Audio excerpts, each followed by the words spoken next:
Friends, எல்லாருக்கும் வணக்கம். இப்போ நம்ம சேனலில் செட்டிநாடு ஸ்டைல் கந்தரப்பம் எப்படி செய்யலான்னு பார்க்கலாம். தேவையான பொருள்: பச்சரிசி, உளுந்து, வெந்தயம், வெல்லம், தேங்காய் துருவல், ஏலக்காய், கடலை எண்ணெய். இப்போ வாங்க எப்படி செய்யலான்னு பார்க்கலாமா. இப்போ கந்தரப்பம் செய்கிறதுக்கு முன்னாடி அரிசியை நம்ம ஊற வைக்கணும். ஒரு உலக்கு பச்சரிசி எடுத்துக்கோங்க.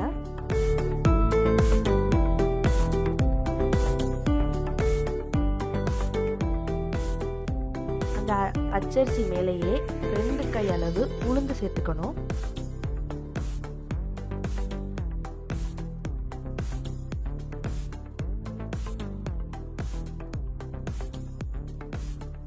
கொஞ்சோண்டு புழுங்கல் அரிசி சேர்த்துக்கோங்க. கொஞ்சம் வெந்தயம் சேர்த்துக்கணும். இப்போ அந்த அரிசியை நல்லா தண்ணி ஊற்றி அலசி ஒரு 2 மணி நேரம் ஊற வைக்கணும். நம்ம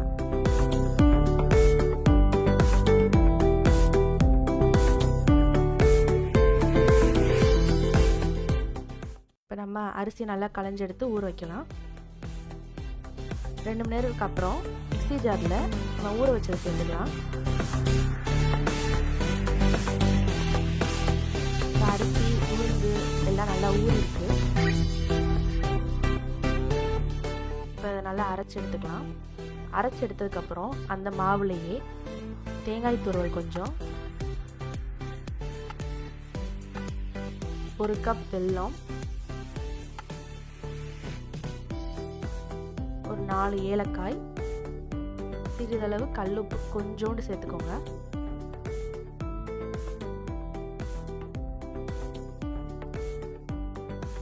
சேர்த்து இதை மறுபடியும் நல்லா அரைச்சி எடுத்துக்கலாம். அவ்வளோதான், கந்தரப்பம் மாவு ரெடி ஆயிடுச்சு.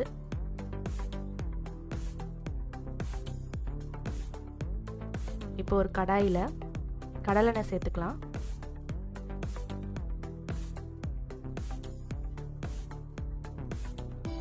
இப்போ இந்த கடலெண்ணெயில் நம்ம கந்தரப்பம் போடும்போது நல்லா எண்ணெய் பொங்கி வரும். அது அப்படி பொங்காமல் இருக்கிறதுக்கு கொஞ்சோண்டு சிறிதளவு புளி சேர்த்துக்கலாம். கொஞ்சம் இஞ்சி இப்படி நம்ம சேர்த்துக்கிட்டோம்னா அந்த எண்ணெய் நல்லா பொங்கி வராமல் இருக்கும். இப்போ இந்த இஞ்சியும் புளியையும் நம்ம எடுத்துடலாம். இப்போ இந்த எண்ணெயில் இந்த மாதிரி ஒரு கரண்டியை வச்சு இந்த மாதிரி மாவு ஊற்றணும். பாருங்கள், நல்லா பொங்கி வர மாதிரி இருக்கு.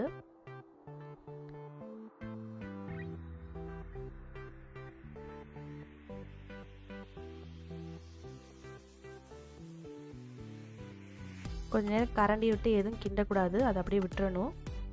கொஞ்ச நேரம் கழித்து லைட்டாக இது பண்ணி விட்டிங்கன்னா பார்த்தா இந்த மாதிரி வந்துடும். இந்த மாதிரி பொறுமையாக ஒவ்வொரு கரண்டியாக ஊற்றி நம்ம கந்தரப்பம் ஊற்றி எடுக்கணும்.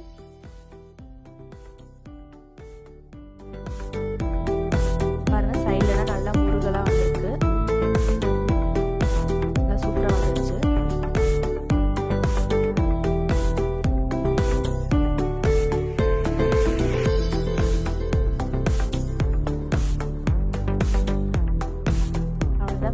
கந்தரப்பம் ரெடி ஆயிடுச்சு. இந்த மாதிரி ஒன்றொன்னா சுட்டு எடுத்தா கந்தரப்பம் ரெடி. இதே மாதிரி சுட்டு பாருங்க, எப்படி இருக்குன்னு சொல்லி கமெண்ட் பண்ணுங்க.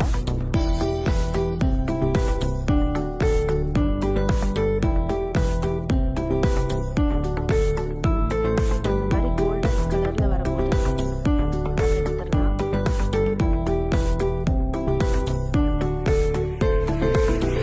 கடலெண்ணெயில் போட்டு எடுத்தோம்னா நல்லா டேஸ்டா இருக்கும்.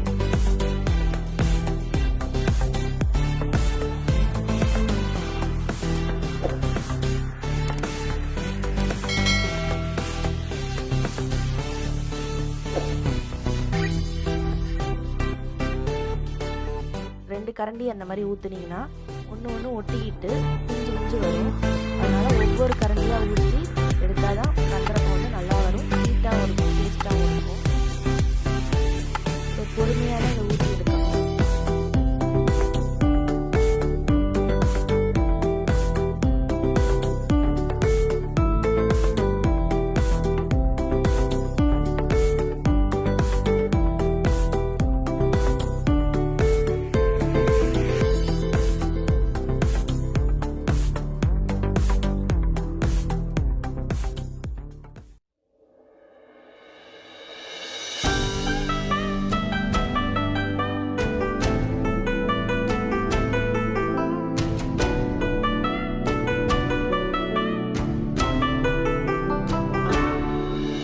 அவ்வளோதான் ஃப்ரெண்ட்ஸ், கந்தரப்பம் ரெடி ஆயிடுச்சு.